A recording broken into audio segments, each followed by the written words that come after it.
What's up, guys? Welcome back to the channel. My name is Nick, and this is the place to be for everything landscape photography. Well, we just had the big announcement from Apple that they're switching from their Intel chips to their own Apple Silicon M1 chip. So, am I going to be making the switch? We'll see. Let's roll that intro.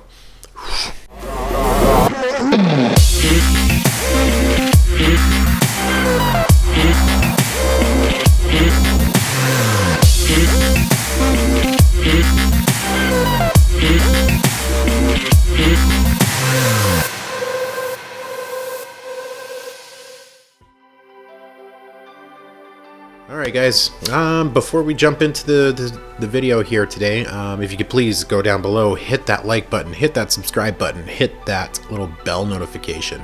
It'll let you know when I upload my next video. Also, follow me on social media, Facebook, Instagram, Twitter, all that good stuff. Links are in the description below. Alright, let's get into this. Apple released some new information and new Macs for their lineup. They did say that they are going to be making the transition from Intel chips to their own chips earlier this year. So what this video is based on is what it means for photographers and filmmakers or creatives alike. Personally, for me, I've been a Mac user for quite some time, up until this year when I made the jump to PC. But now with all this new information, I might be jumping back.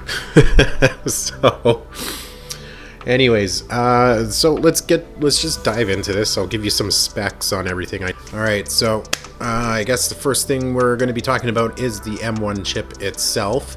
So basically, before on previous boards for the Mac computers, everything was everywhere. So you basically had your CPU here, your memory here, your I/O, that's your inputs for headphones and SD cards, all that good stuff. Your security chip was over here, and a whole bunch of other chips. Basically what they did is they put a system on a chip. So they took all of these components and put it onto one chip. And that's what they called the M1 chip.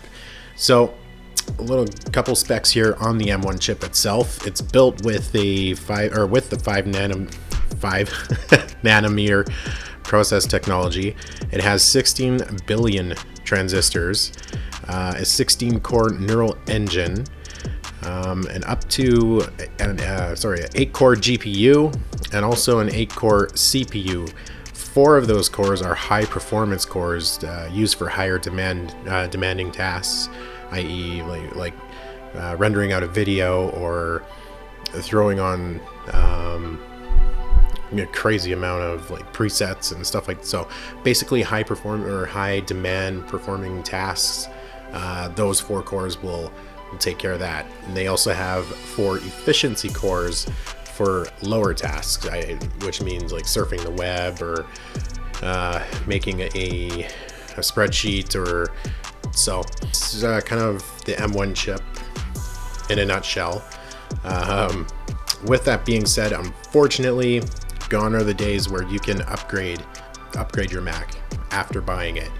Up until now, you're able to pop off the back of your MacBook Pro.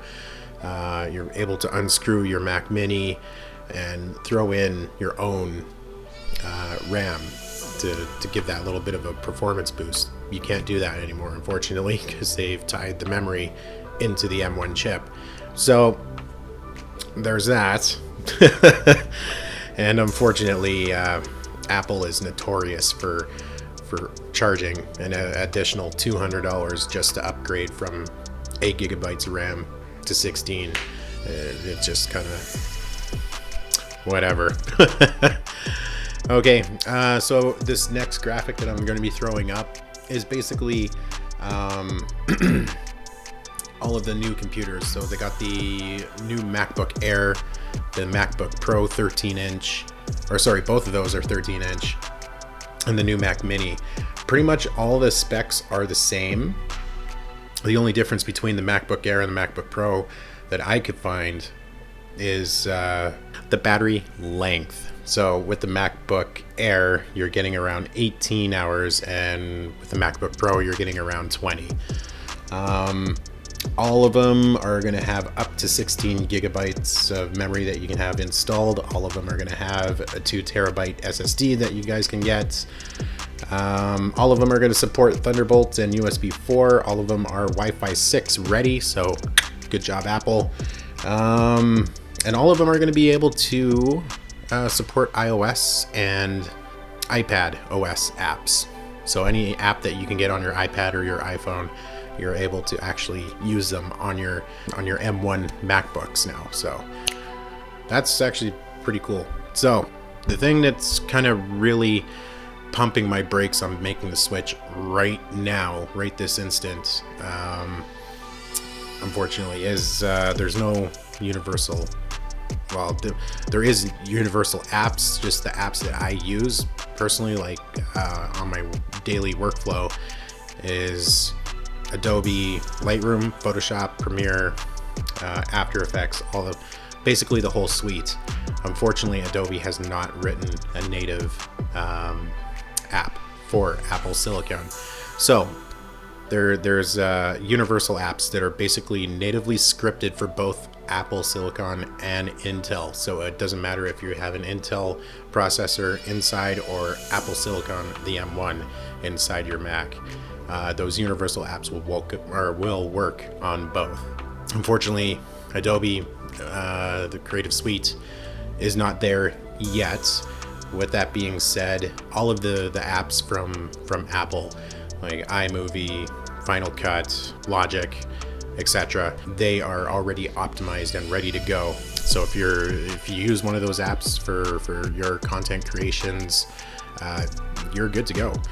Unfortunately, like I said, Adobe is not there yet. Lightroom is coming sometime in December 2020, and Photoshop is coming sometime early next year, which kind of, yeah, okay, that's awesome for photo editing and whatnot, but what about the film creators, right? Or the average Joe like me uploading YouTube videos. I use Premiere to upload or to edit all of my videos for YouTube. There's no solid concrete date yet for those remaining Adobe Suite apps, but Lightroom and Photoshop are coming within, I'd say, Lightroom next month, and then Photoshop probably February, March, maybe, I don't know. So yeah, I mean, that's pretty much everything in a nutshell. Unfortunately, at this time, right now, at the time of recording, I cannot recommend it for work purposes just yet. There's still a lot of unknowns. I mean, Apple put on a pretty awesome demonstration on what it can do and whatnot, and if everything is legit, that's good enough for me to maybe make the jump back to Mac. I mean, I still use my Mac daily. I just don't use it for any photo production or video production. So I guess we'll have to wait and see. So I think we're gonna wrap it up and leave it there.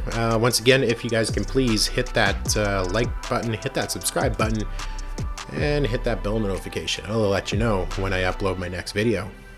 Also, follow me on social media, Facebook, Instagram, Twitter, all that good stuff. Links are in the description below. So I think that's it, and we'll see you guys in the next one. Peace.